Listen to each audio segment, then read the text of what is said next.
Welcome to Conversations with Cox and Kielseth, and to be more specific, that is filmmaker Alex Cox and myself, film curator Pablo Kielseth.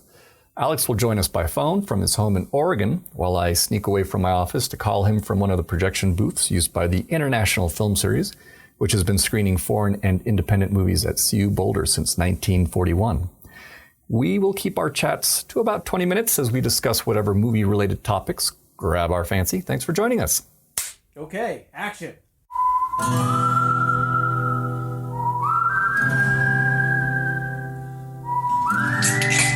There we go. Opening up my can of a blood orange IPA because I'm here talking with Alex. Alex, thanks for joining me as usual. Yeah, it's I figured today we talk a little bit about actor John Saxon since he passed away last Saturday, and also look at a fascinating new documentary titled 1,000 Cuts that it screened at the last Sundance Film Festival, and you, dear listener, you can actually screen it as well by visiting internationalfilmseries.com, the website, our website, where the distributors split half of the profits they make from anyone who clicks to watch the movie. But first we'll talk about John Saxon, who was he was born Carmine Orico on August 5th, 1936 in Brooklyn.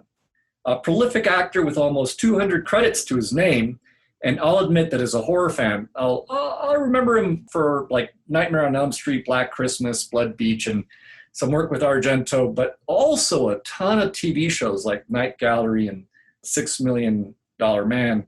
But Alex, I think you just had some recent screenings with John Saxon in them, right? You know a lot more about him than I do. I knew his name and stuff, but I'd never really kind of noticed him that much until recently. I was doing commentaries for Kino Lorber for Clint Eastwood movies, for Clint Eastwood Westerns. And one of them was this movie called Joe Kidd, which is kind of like a really good, bad film. And John Saxon plays the leader of the Mexican revolutionaries, but he's the most selfish, self-involved, just bullshitter of a revolutionary leader you ever saw in a film, which is kind of great. And he has a great look too. I mean, he really does look, even though he wasn't really Mexican, but he has this great, great look, and he has a great mustache. Well, so that was my my take on John Saxon, but he was good. I liked him in the film. Well, I'll read a paragraph from his New York Times obit just because it's kind of entertaining. Mr. Saxon, who grew up in Brooklyn, said his career began one day when he missed school and went to the movies.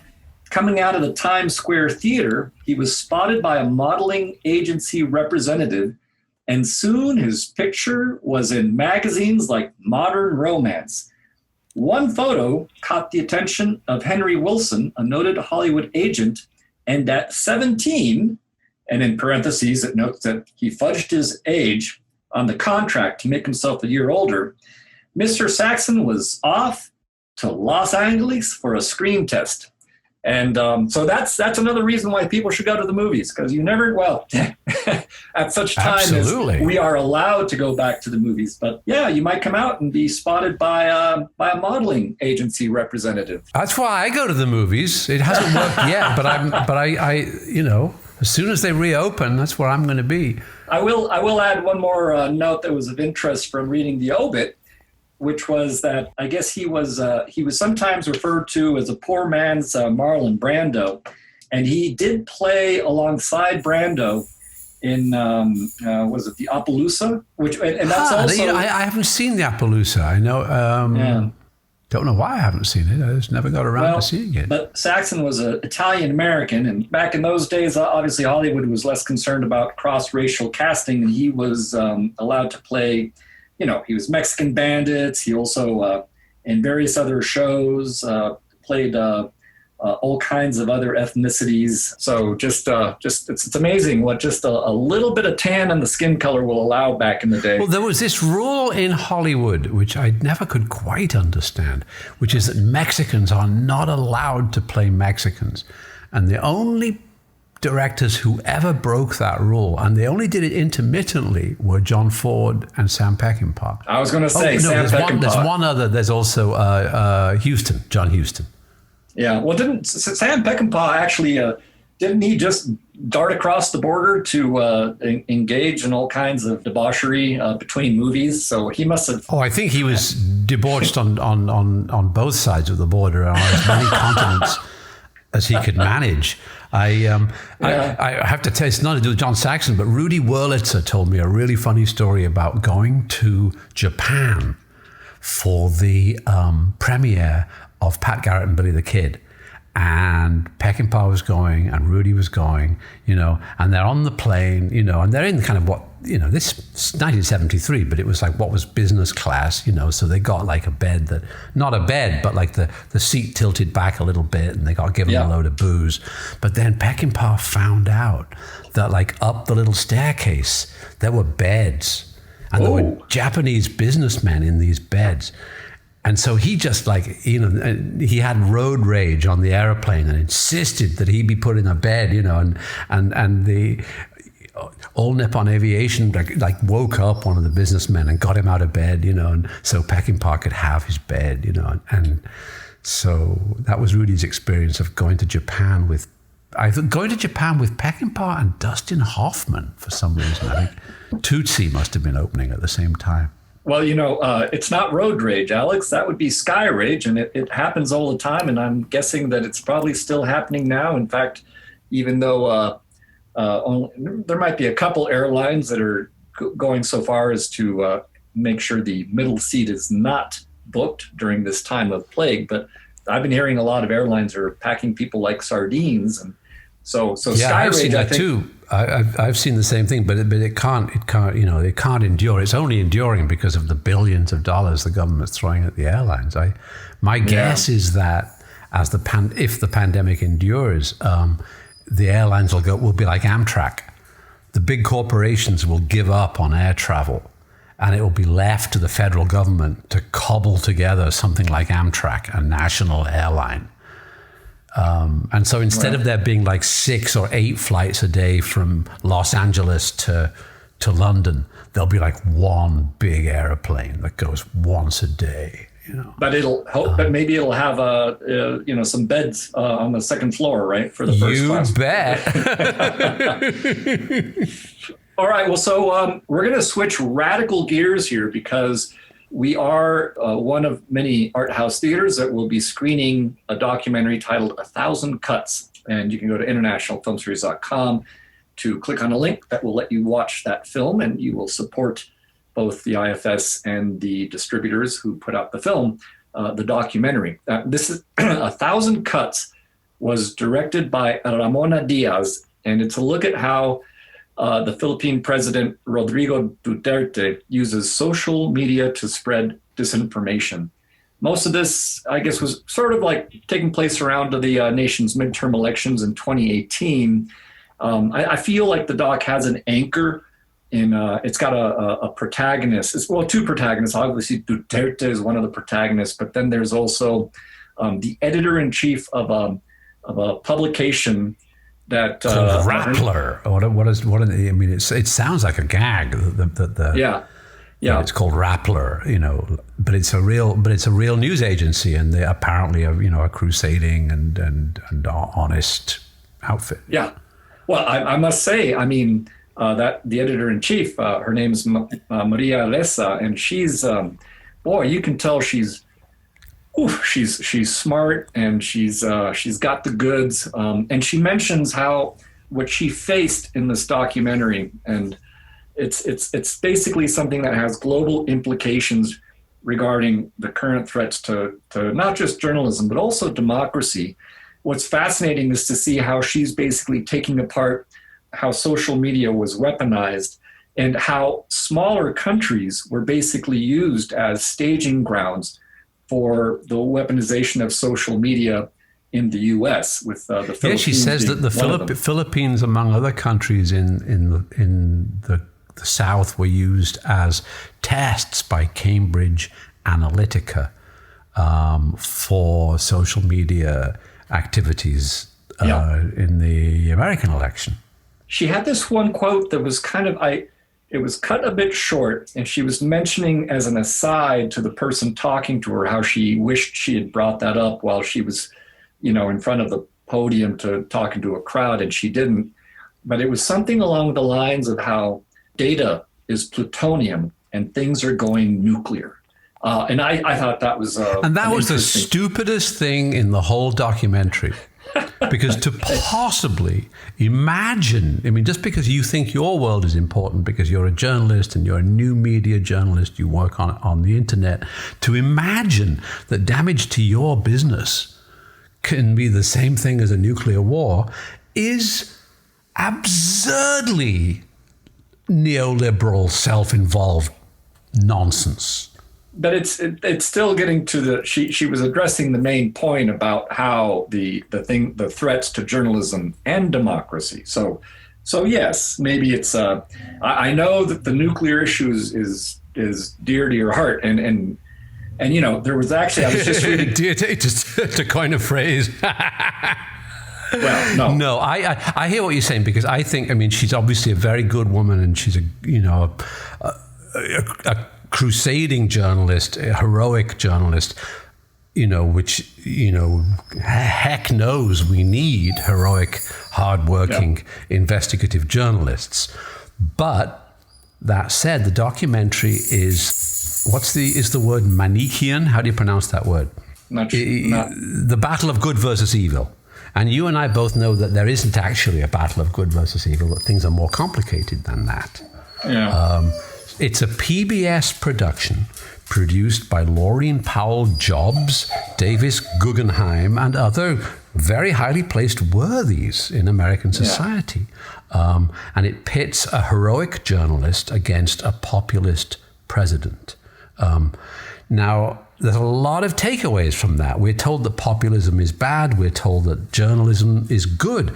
But what if the populist is FDR? What if the populist is Huey Long? What if the populist is Bernie Sanders or Hugo Chavez or Maduro? Populist isn't bad.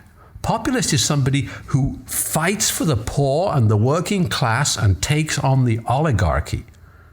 And so what we see in the documentary, and the heroine of the documentary herself plays into this, is like a reframing of populism to describe people who are bad, like Duterte or Trump. Okay, well, no, that you make interesting points, but Duterte is Duterte. He's not just a populist. He's also a homophobic monster who's, his drug war has killed, 20 to 30,000 people. Yes, and you know what he is? He's a neoliberal authoritarian fascist. And misogynistic. That's not the same thing as a populist at all. Right. Well, that's what I'm saying is populism was only one of many adjectives that can be used to describe Duterte. Duterte's got a zillion adjectives that are very... Nevertheless, that's the way the documentary and the journalist herself choose to characterize him. And I want to go further into this, because I want to talk about the heroic journalist. Now, I believe in the Peruvian saying, cada chancho tiene su corral y nadie tiene que meterse en él, which translated crudely into English is, right, every pig has its own corral and it should stay in it. And if we're talking about heroic journalists, why didn't they mention the name of Julian Assange? A journalist not committed of any crime, who right now is imprisoned in Belmarsh, a supermax prison riddled with COVID in London, where he's being tortured and drugged, according to the United Nations Special Rapporteur on Torture, Niels Metzler. Why don't they mention Julian Assange, given this battle of good versus evil and journalism versus oppressive governments? No, you make some great points about that would make a great documentary in and of themselves. But this was, the footage was from 2018, so we can't go back in time necessarily. I understand where you're coming from on this, but no, the footage is totally contemporary. The footage ends with them with an interview with the protagonist after she's got out of jail on the latest occasion, and they're wearing masks. The footage was shot comparatively recently. Well, they could have been more judicious about some addendums, but it was. And Assange was holed up, trapped in the Ecuadorian embassy in London for 8 years. It's not just suddenly that Assange has been persecuted. He's been tortured by the US and the British state for about 10 years now. And I don't want to undercut what you're saying, but I do think that the doc is focused on Philippines politics, and it does provide a window for people who don't know very much about the Philippines to actually get a sense of the different ways in which political rallies get held. And by the way, the politicians are far more musically inclined in the Philippines than they are here in the U.S. Yeah. But the point that you raised, that it is about the Philippines and it's not about Julian Assange. They don't have to mention Julian Assange and that we torture journalists if they don't want to, but they do have to include some context. And the documentary doesn't include any context at all. Why is the Philippines such a mess? If you ask that question, what happened before Duterte? Who was there before Duterte? Whose colony was the Philippines? Who used it as a military staging base, Subic Naval Base, the biggest naval base in the Pacific, and inevitably turned it into a locus for prostitution and drug tourism? What country could that be?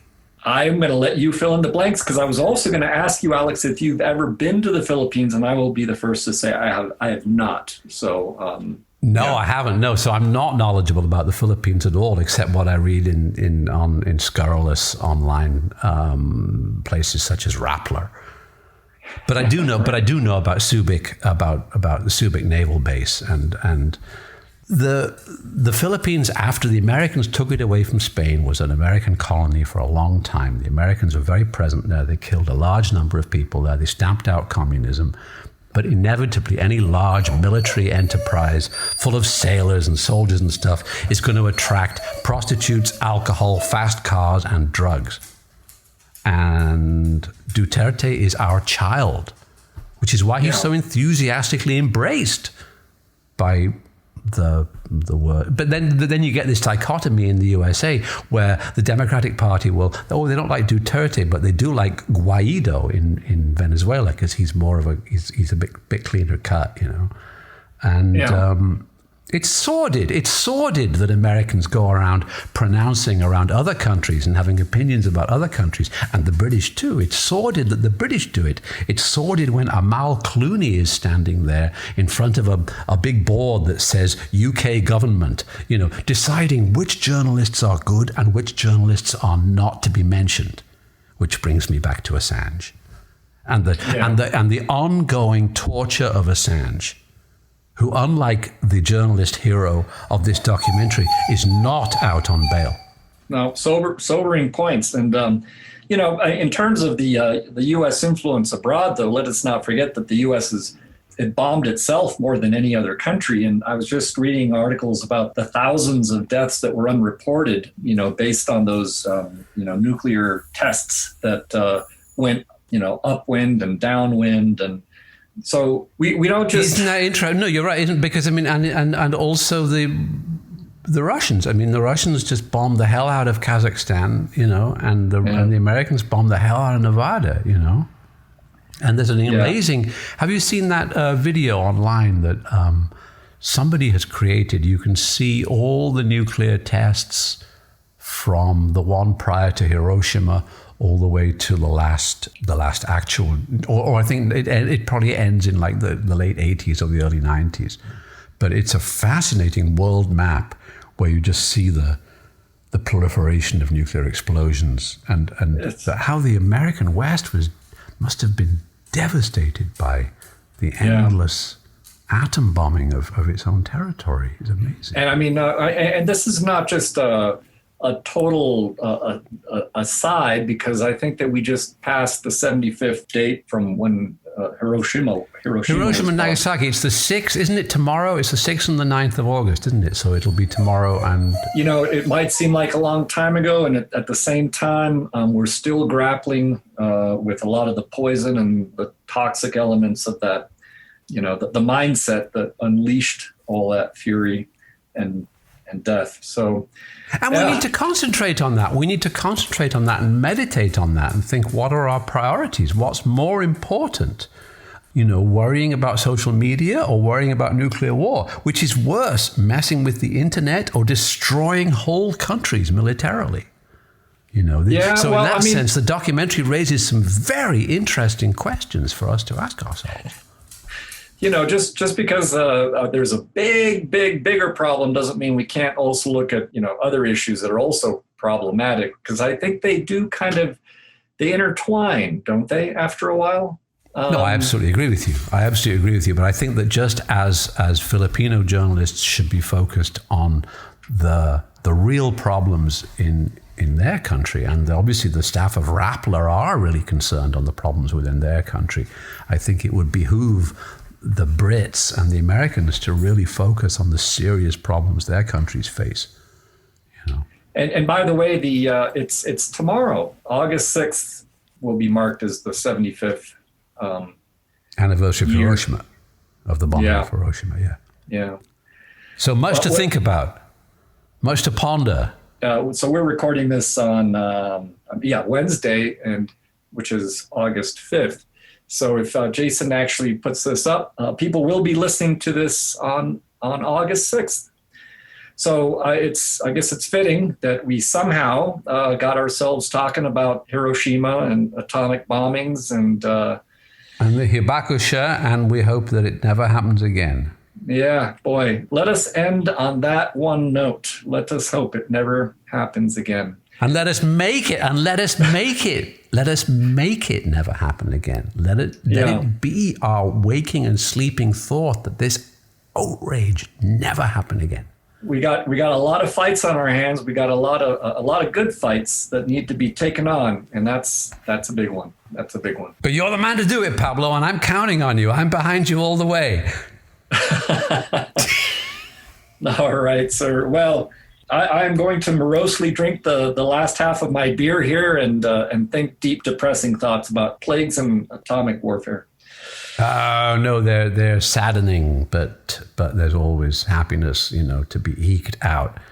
Yeah. Well, you've got some nice healthy pooches next to you, right? So that'll help out, I think. And you got some fine cats roaming your residence too. So that's right. We got our furry buddies. So here's a toast to furry buddies, whether they be dogs or cats, and a toast to our listeners too. Thanks for joining us for this. And actually, I do want to say, Alex, would you have any interest in one of the documentaries that we're also going to be screening starting Friday via internationalfilmseries.com?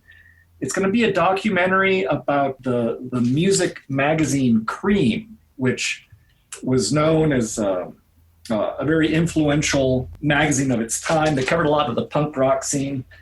Is that something that's of interest? Maybe we can discuss that. I guess it was an American magazine, right? Because when I was reading the music magazines, I was in England. We used to read like New Musical Express and Melody Maker. And I think like Cream was like the American equivalent, or they were the English equivalent of Cream. So I'll give it a go. Sure, let's watch it. All right, excellent. So we'll watch that. And maybe, just to give the listeners a heads up that we'll actually hopefully have a less depressing conversation next week about music. So it's not depressing. It's not depressing if it is interesting and informative. Right. Because then it is empowering. Or bullshit, depending on how you view it. Well, we do have to be able to put our chin up and put one foot forward. So let's do that. And Alex, I'll look forward to talking to you next week. I look forward to it too. Cheers. All right. Take care. Ciao. All right. And cut. Okay, that's a wrap.